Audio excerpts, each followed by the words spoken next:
aforementioned or other candidates. There are other candidates on the team, too, that I would not disagree. I just haven't had enough time to go into that dive yet. This is as far as I got, was those 4 names. Players in this locker room need to be held accountable, not just the coaching staff.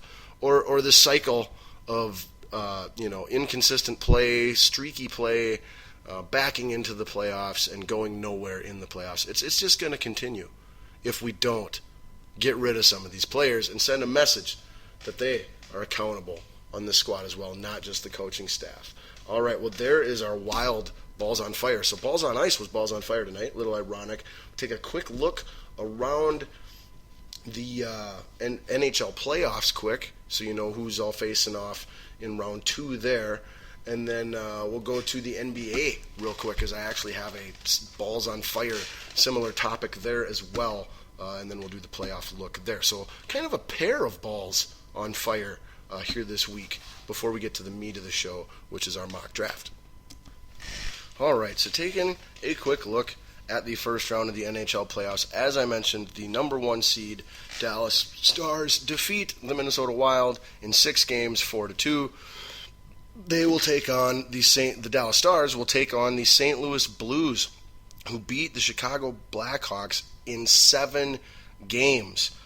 They won a Game 7 at home. I think we were all thinking the Blackhawks were going to find a way to pull that out. St. Louis choked the way they always do, it seems like, the last umpteen years. But lo and behold, St. Louis does win that game.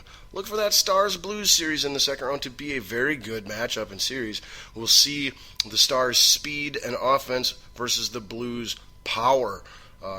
So it'll be a really interesting contrast of styles from a play standpoint. We'll see which one wins out. Generally, in my opinion, speed beats out power because speed negates power. If you can't catch speed, you can't apply your power to it.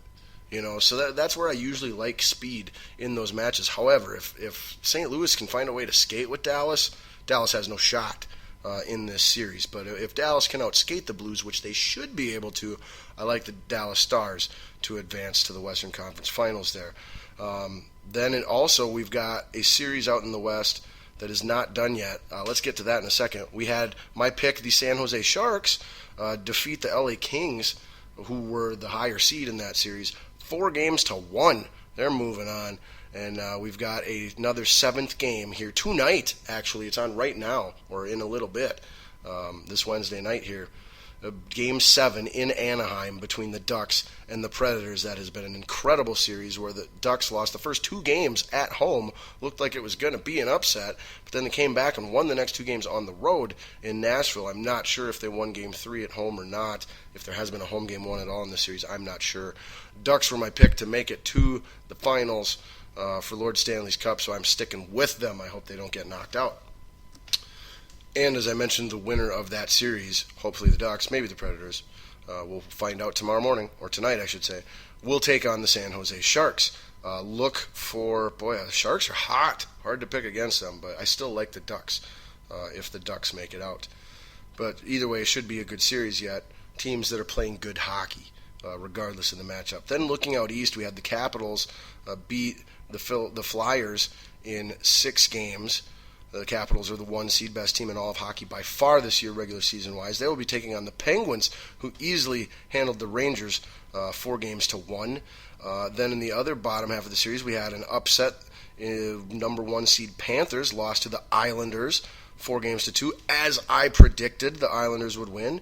And the Lightning crushed the Red Wings 4-1. So I picked all 4 in the East correctly, and I got 2 out of the 4 correct so far, maybe 3 out of 4 when all is said and done yet. Well, technically I've got 2 out of 3 right in the West with 1 yet to be determined. So doing pretty dang good on my hockey picks so far, if I don't say so myself. But that is it for this part of Balls on Fire, which is Balls on Ice.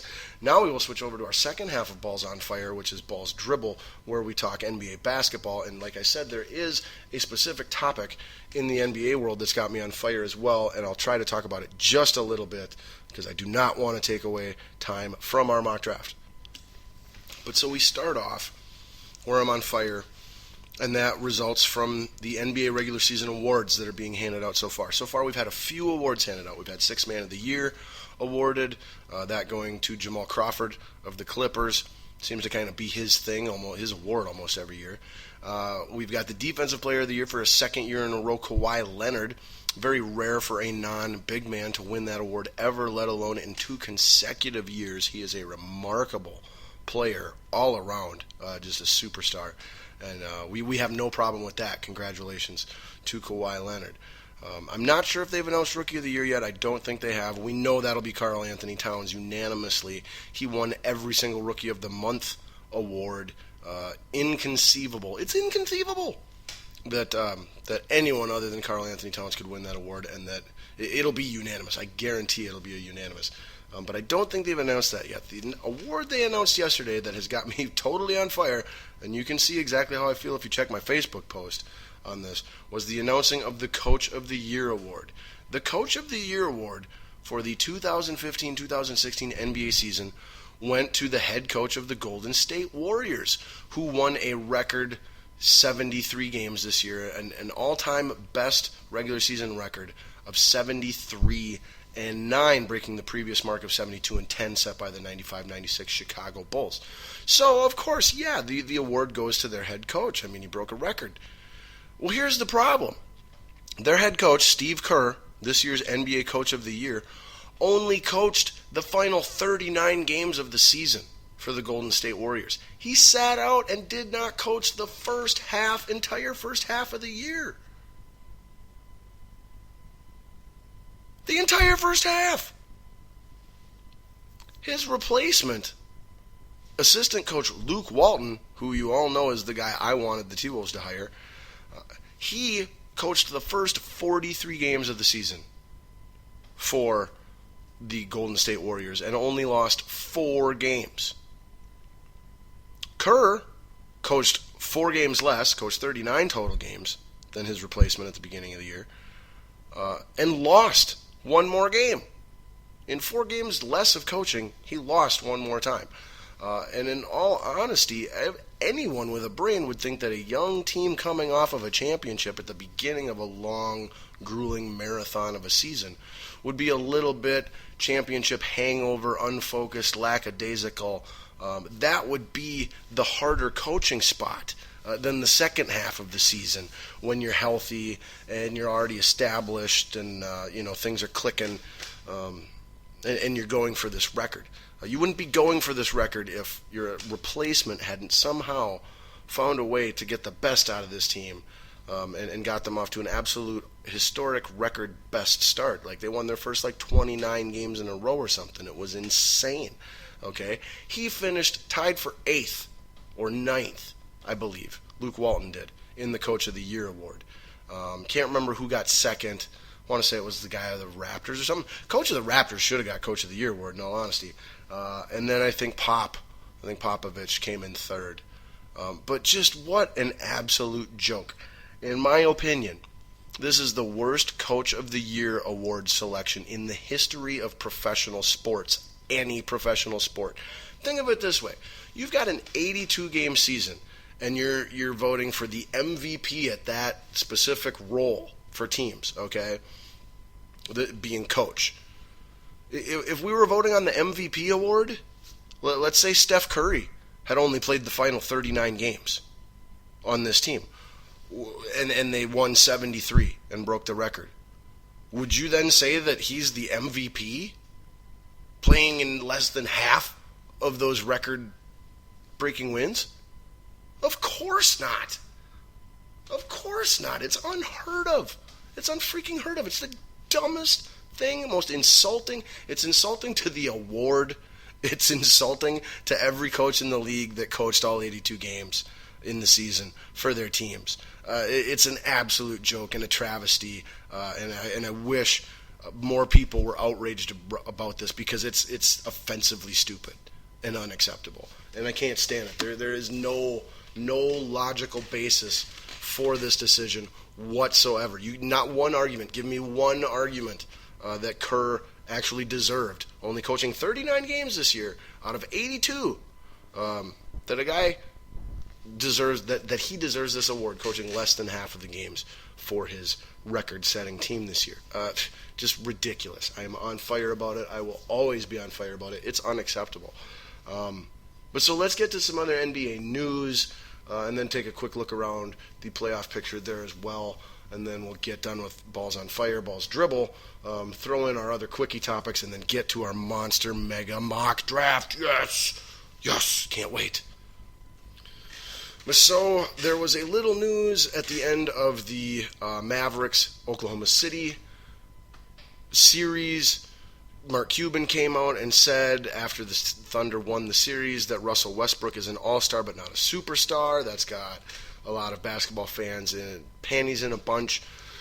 They asked Westbrook and Kevin Durant about it post-game. Westbrook said nothing. Durant jumped on the mic and said he's stupid. He's an idiot. He's an idiot, repeatedly. He's an idiot. While that may be an idiotic opinion, Mark Cuban is not himself an idiot, so that was the wrong word selection. But I really liked that Durant jumped on the grenade for his teammate, said, I'm going to step up and support my guy.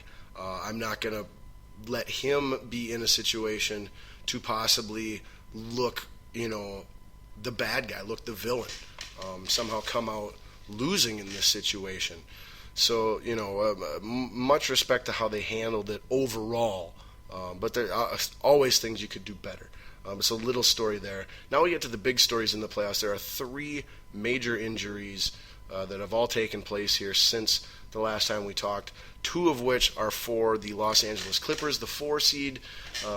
They will be taking on the Golden State Warriors in round 2, and they have no shot. As Mr. McMahon's theme song would say, they've got no chance. No chance in hell. They've got... Not that they had one to begin with. But Blake Griffin is out for the remainder of the season, and so now is Chris Paul, CP3, all-world point guard, with a broken hand.